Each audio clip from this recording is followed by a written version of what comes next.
오늘 저희가 7장 3절에서 17절까지 읽었는데요. 읽으시면서 제일 눈에 띄는 것이 무엇인가요? 어떤 부분이 눈에 띄시나요? 처음에는 눈에 잘 띄지 않을 수 있는데요.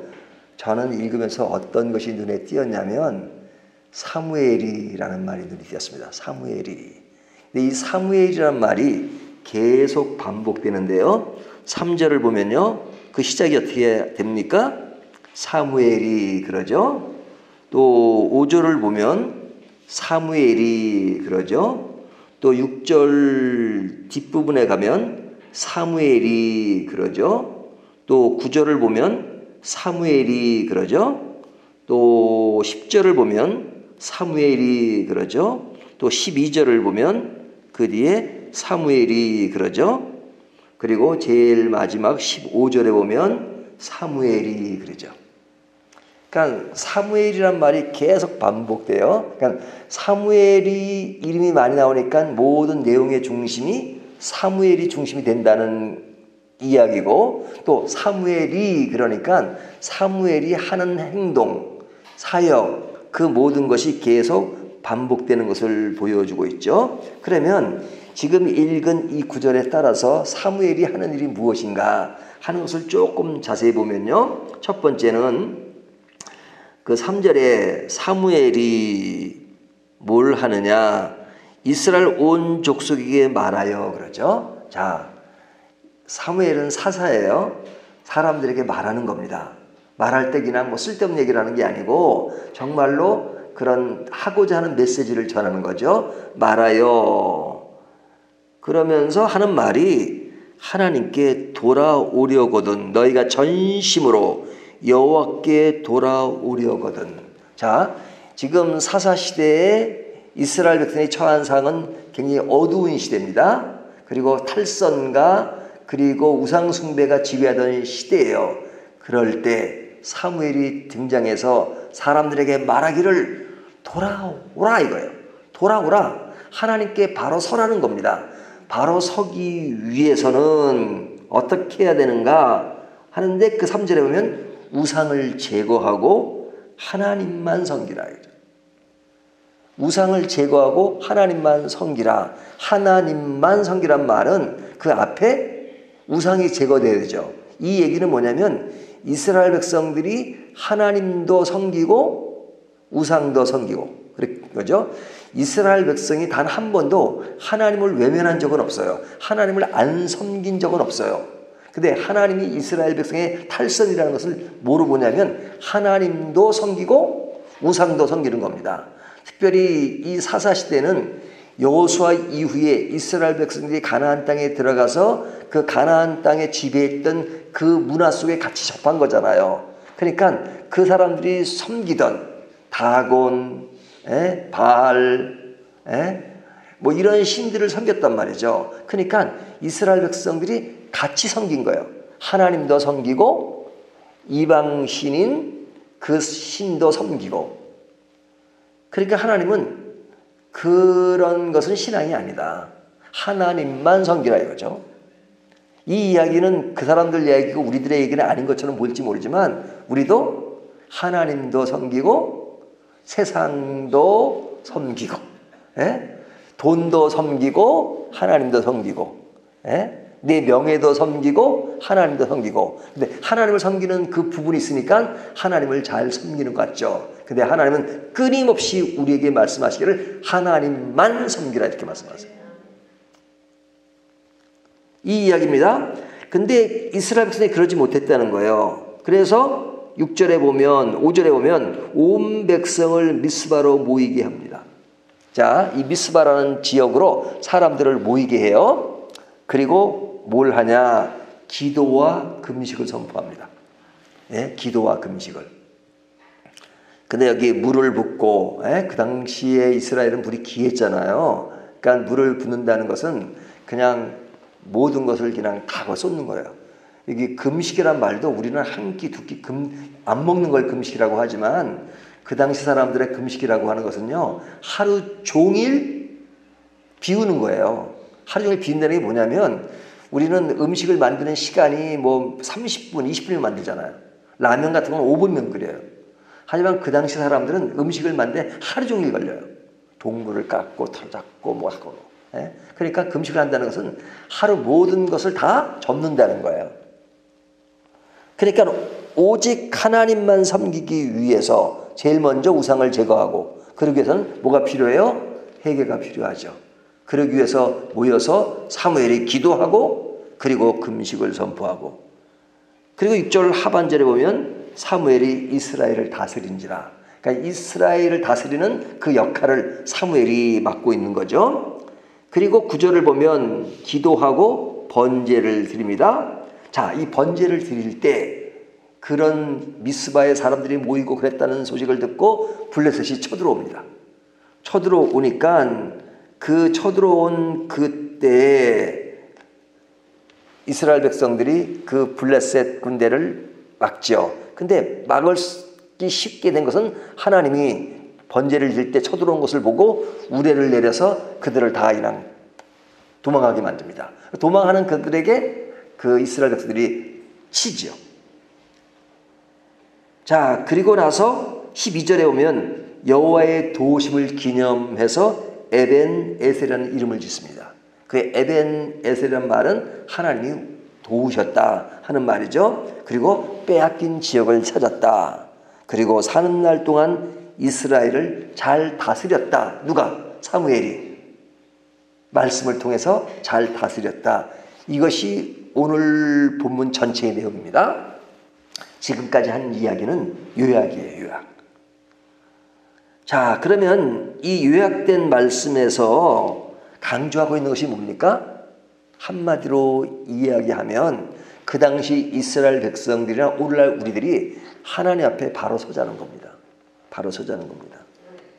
바로 서기 위해서 세 가지를 강조한 거예요. 첫 번째는 회개가 필요하고, 두 번째는 기도가 필요하고, 세 번째는 말씀이 필요하다. 이 3요소는 그때나 지금이나 변함이 없어요. 늘 우리를 살피면서 회개하고. 저는 회개할 게 없는데요. 하나님이 우리의 죄를 다 용서하셨잖아요.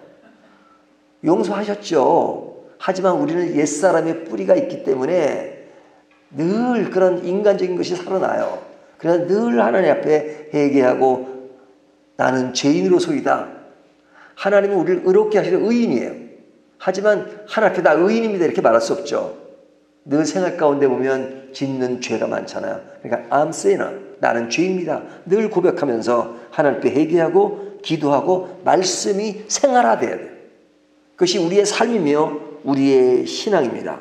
그런데 이런 메시지를 지금 누가 전해요? 사무엘이. 사무엘이 전한 이 시대는 굉장히 어두운 시대입니다. 어두운 시대는 메시지를 전해도 잘 전달이 안 돼요. 다수가 그 어둠에 빠져 있기 때문에 소수의 힘은 너무 빈약합니다. 우리가 이런 말 있잖아요. 계란으로 바위치기. 근데 이 시대가 어려운 시대가 뭐냐? 언약궤를 뺏겼죠. 그리고 제사장이 타락해서 엘리가 죽고 홈니와 비느하스가 죽었죠. 늘 블레셋의 위협을 받았어요. 그러니까 어려웠어요. 그러니까 나라가 불안한 시대입니다. 그런데 이런 어려운 시대에 하나님이 누구를 숨기셨어요? 한 사람, 사무엘을 숨기셨어요. 사무엘이 어린 나이에 엘리 밑에 가서 뭔가 배울 때는 사무엘이라는 존재는 드러나지도 않았어요. 알려지지도 않았어요. 지금은 민족 앞에 서서 활동을 하지만 그 어린 시절에 그가 보이지 않은 그 시대에 하나님은 어두운 시대 가운데 하나님의 믿음의 사람들을 키우십니다.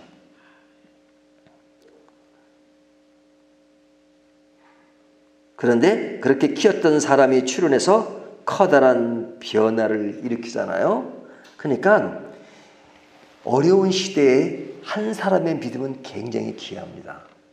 우리가 다수 앞에 서서는 작아 보이고 힘이 약해 보이고 무력해 보이지만 그러나 하나님의 개혁이 일어날 때, 하나님의 부흥이 일어날 때, 그때 그 힘의 역할을 하는 사람은 한 사람일 때가 있어요. 역사의 그 책들을 보면 그 한 사람의 힘이 얼마나 귀하고 크다는 것을 볼 수 있어요. 그래서 하나님은 그 한 사람을 통해서 어떤 시대적 사명과 계기를 만드세요. 그런데 자, 사무엘이 계속 나오니까 사무엘이 굉장히 위대하고 커 보이잖아요. 그리고 하나님은 그 크게 인물을 쓰십니다. 하지만 그 인물이 그 단계까지 오기까지는 어떤 과정이 있었다고요? 어려운 과정, 배움과 훈련의 과정이 있었고, 그리고 그 시대를 안고 사는 것이 얼마나 어렵습니까? 자기가 엘리 밑에 가서 배우는데 엘리 자체가 타락했어요. 엘리 아들들을 보세요. 엄청난 잘못을 늘 보고 살아요. 같은 그런 일자리에서. 그리고 시대가 어렵잖아요. 블레셋의 위협이 있지요. 언약궤를 뺏겼지요. 그 사무엘이 다 보고 자랐죠. 근데 사무엘이 지금 활동을 시작하는 것이 지금 7장에 나오는데요. 이때 사무엘이 나이가 몇 살이냐? 30이 넘었을 때입니다. 30이. 왜 30이 넘었냐? 정확한 나이는 알 수 없지만 지금 사무엘이 사람들에게 알려지기 시작한 지가 10세가 조금 넘었을 때요. 그런데 그가 10세가 되던 그때쯤 다 죽었어요. 엘리나. 그리고 언약궤가 숨겨져 있는 시간이 몇 년이에요? 성경으로 보면 20년이라고 말해요. 20년. 그러니까 20년 동안 그 언약궤가 숨겨져 있었어요. 근데 그 언약궤가 누구한테 뺏겼죠? 블레셋한테 뺏겼잖아요. 그 블레셋에 뺏겼는데 그 뺏긴 그런 것들이 이제 자기들이 안 되니까 지금 다른 곳으로 보냅니다. 그것이 유대 땅에 있는 그곳으로 보내요. 보내는데 그 보냄을 받은 사람들이 그 언약궤를 받고 그냥 그것에 대한 하나님의 그 어떤 그 사랑, 언약궤를 상징하는 그 하나님의 임재를 생각하보다는 그냥 그것을 열어보고 그래가지고 그 70명이나 죽잖아요. 죽으니까 이 사람 두려워서 그냥 다른 곳으로 보냅니다. 그 다른 곳에 보내는 것이 길르야리 사람들이 그죠. 7장에 보면. 그러니까 그들은 유대 사람들이긴 하지만 그러나 그 지역은 그 블레셋의 통제를 받는 지역이었어요. 그러니까 자기들도 힘드니까 그냥 방치한 겁니다. 여호와궤를. 근데 그것을 맡은 사람이 20년 동안 잘 관리는 하지만 그러나 어떤 국가적으로 보면 여호와궤가 방치되는 기간이에요. 그러니까 방치되는 기간이니까 자, 성전에는 뭐가 있어야죠? 성전을 보면 일단 성전이 있고 성막이죠. 성막 안에 가장 중심적인 그 위치가 어디예요? 지성소. 지성소 안에 위에 그룹이 있고 그리고 밑에 언약궤가 있는 거잖아요. 그러니까 언약궤는 그 성막의 핵심이에요. 근데 20년 동안 성막에 언약궤가 없었다는 이야기는 또 제사장이 사라졌다는 얘기는 성막에서의 활동이 중단됐다는 거죠. 그러니까 그런 예를 들면 우리가 코로나로 인해서 뭐 모임도 잘 못 가고 그런 것과 같은 그러한 어려운 시기였단 말이죠. 근데 그 어려운 시기가 되니까 이스라엘 백성이 어떤 마음을 갖게 됐느냐? 7장 2절을 볼까요? 괴가 기럇 여아림에 들어간 날부터 20년 동안 오래 있은지라 이스라엘 온 족속이 여호와를 사모하니라. 자, 언약궤가 없으니까 이스라엘 백성이 그 기간 동안 20년 동안 뭐 하게 됐다고요? 그 위에 온 족속이 여호와를 사모하니라. 타락하고 어두운 그 시대에 언약궤가 없으므로 여호와를 사모했다 하는 이 말이 뭐냐? 좀 의아스럽잖아요. 제가 어제 본문에서 이 본문이 딱 들어온다 그랬잖아요. 그런데요, 참 재밌는 게 있어요. 이스라엘 백성들이 우상 숭배를 엄청 했죠. 그 왕국 시대 다윗 왕 이후에 그리고 그 이후에 솔로몬 이후에 분열 왕국이 되잖아요. 이스라엘이든 유다든 아주 우상 숭배에 찌들어 있었습니다. 물론 중간중간에 좋은 왕이 나타나서 개혁도 하지만 이스라엘 백성이 아주 우상에 찌드니까 하나님이 그냥 쳐버렸어요. 바벨론을 통해서 유다를 망하게 하고 그리고 바벨론의 포로로 가게 하죠. 바벨론의 포로로 가니까 바벨론 하니까 뭐가 엄청 많아요? 우상이. 이스라엘 백성들이 우상 숭배에 빠지니까 하나님이 그들을 쳐서 유다 백성을 쳐서 하는 그 하나님의 그 일이 뭐냐면 그래 너희가 우상이 이렇게 좋으냐? 그러면 우상의 소굴에 들어가 봐라. 그리고 바벨론으로 이스라엘 백성들 유다 백성을 보내요. 거기는 우상 투성이에요. 우상을 마음대로 섬길 수 있는 우상의 장이에요. 하지만 이스라엘 백성들이 바벨론의 포로로 가서 그곳에 있는 70년 동안 그들이 우상을 막 섬겼나요? 아닙니다. 바벨론에 가서는 우상을 멀리했어요. 그리고 자기의 고국 이스라엘을 바라고 성전을 바라봤어요. 성전을 기대했어요. 그러니까 사람 심리라는 게 참 이상해요. 우상 섬기지 말라고 그렇게 할 때는 우상을 섬기고 그래 그럼 우상 마음대로 한번 섬겨봐. 뭐 진짜 섬기라는 게 아니라 그래 우상이 이렇게 좋아? 그래 우상 소굴에 넣어놓으니까 우상을 안 섬겨요. 그러니까 이 물고기가 물 바깥으로 나와야 물이 귀한 걸 알듯이 지금 이스라엘 백성들이 사사시대에 여호와 계를 잃어버리고 그리고 20년이 지나가고 성막의 어떤 활동이 잠잠하던 그 시기에 그들은 뭐 했다고요? 여호와를 사모했다. 여호와를 그리워한 거예요.